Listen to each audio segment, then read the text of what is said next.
Good morning, friends. We are walking into Epcot today, and I have reservations for the coveted new lounge for adults only, Geo 82. They've been open for about 2 months now, so I'm hoping they have all their kinks worked out. And as I am currently, as of today, 33 weeks pregnant, there will be no alcohol involved, but they do have 2 mocktails, and they have a couple of starter, small bites that I'm interested in. I don't eat seafood. Not that I'm against it, it's just not for me. So I'm gonna try their flatbread. It's like a mushroom flatbread or their fungi flatbread. And they have a cannellini bean hummus and a charcuterie board. So I'm very excited to share all of that with you today. It is a beautiful day at Epcot. Seems like it's pretty low-key for guests right now. Hopefully it stays that way. Maybe we'll ride a few things. Our reservation is for 12:10 and it's about 9:45. So I'm gonna head over to the Land Pavilion and hang out and do some computer work for a little bit.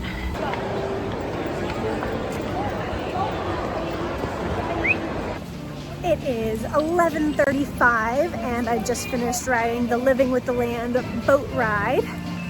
We're still pretty early for a 12:10 reservation, but I'm pretty darn hungry. And really the only thing I've had today is a pre-workout granola bar, some Super Greens gummies, and a post-workout protein shake. So I'm like, I don't want to go eat a snack before I have this massive lunch reservation, but I am tempted to get something to eat because we still have about 35-40 minutes before our actual reservation. They will let you check in maybe 10 to 15 minutes before your reservation, but I feel like I'm a little bit too early, but we'll see. From the side of the Epcot ball, above Project Tomorrow, you see those windows up there. That is where our dining will be today. Kind of hard to see in this light. Maybe you can make it out. There you can see some of the geodesic lights up there. Very space themed. We are going to enter Geo 82 from inside Spaceship Earth right at the exit. Here we go.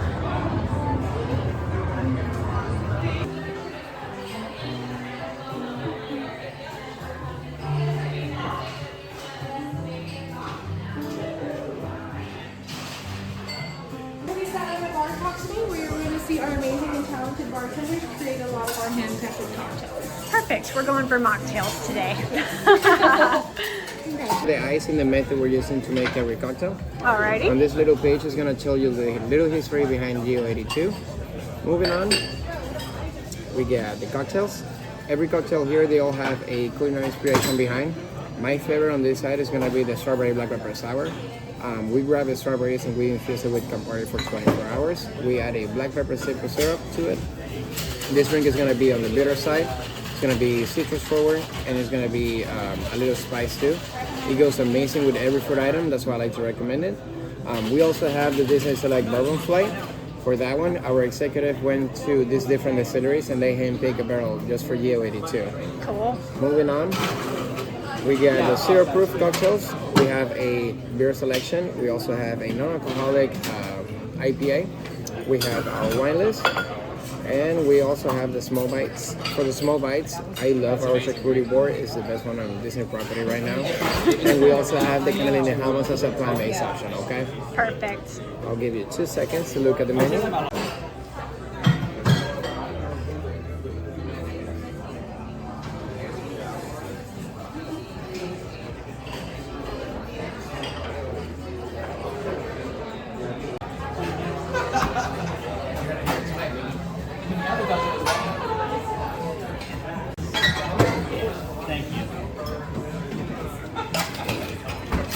This is the walk through the garden. So we've got Seedless Garden 108, non-alcoholic spirit, basil, fennel, lemon, hella cocktail, orange bitters, and the bitter truth celery bitters and malts for $17. So let's give it a try. Cheers.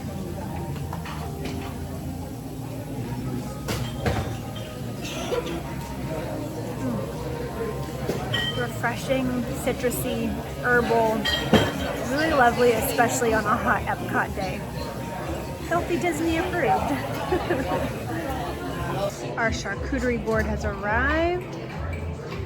We've got prosciutto, salami, a couple different types of cheese. I think he said brie and blue, and a cranberry bread and a peanut brittle, and I am so excited to dive in. Alright, so far this is pretty standard. Not too salty, delicious, very thinly sliced. This jam and the cheese together paired nicely on the toast. This one was a little dry. This peanut brittle, I could eat a box of this. That is so good. Straight sugar. Safe to say I demolished that. My initial thoughts after eating at Geo 82. I'm so full. First off, my non-alcoholic beverage was phenomenal. Sometimes when you get a non-alcoholic, you know, like a mocktail, you can just sip it right down, especially if it's hot out and you just want to like drink it all at once and you feel like, it went so quickly. All of the flavors, that flavor profile, just, you got so much packed into every single sip that I didn't feel like I wanted to like suck it all down in one, you know, slurp. I really enjoyed sipping on it throughout my entire meal. So every flavor they said was in there, I really could taste it. It was like walking through a secret garden. It was wonderful. I had intended to try the charcuterie board and the flatbread and the hummus. And when the charcuterie board came out, I was like, you know, I think I'm just gonna eat this whole thing and come back for the other mocktail and the other appetizers that I wanted to try. So this is gonna be part one. We'll have to do a part two to follow up, but the charcuterie board was really, really fantastic.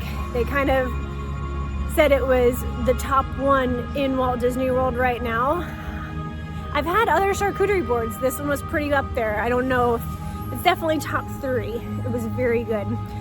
Standouts, the brie cheese, so smooth, so creamy. I loved pairing that with like the jam or the honeycomb on the cranberry toasted bread. That was really good.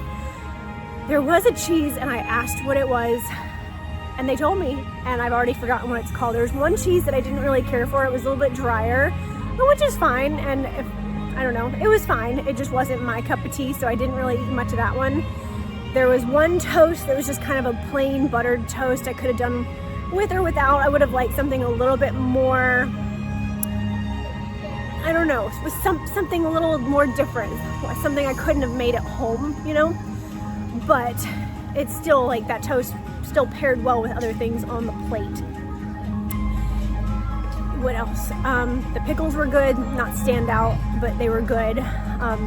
Now the meats, so there was a kind of a cured, like a salami and a Wagyu, which was fantastic.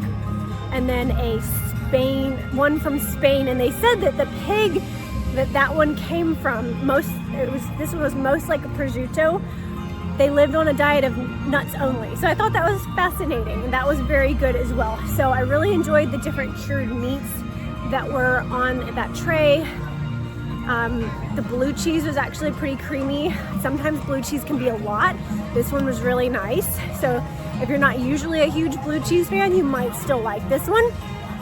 And the biggest standout, oh my God, the brittle, that peanut brittle was like, oh my God, I could have eaten the whole box. If they sold it by the box, I would have brought more home. It was so good. They do make it in-house. They said they already make a lot of it, so they're probably not gonna make more of it to sell. But man, is that peanut brittle good. It was like the perfect combination between a brittle and like a toffee. It was just, The crunch was delightful, kind of melted in your mouth a little bit. Like, it was so good. So very, very pleased with my experience at Geo 82. If you are hungry and you had a light breakfast, I think it's very reasonable that you can have one drink and the charcuterie board by yourself. But if you get the charcuterie board, I think it's easily shareable between 2 to 4 people, especially if you're all getting a drink or two and something else as well. So thumbs up, definitely approve of Geo 82.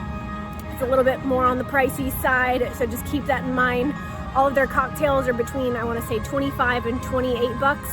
Even my mocktail was $17. So just keep that in mind. It is an adults only lounge and it is pricier than most of the other restaurants around here. That being said, if you saw my recent video of Space 220 review in Epcot, that one is also very pricey, $79 a person. I want to say kids are like 54 bucks a person. So, you know, some Disney restaurants can be very pricey and you need to plan for them. This is one that you need to plan for in terms of your budget. So that is the end of part 1. I'm gonna head home.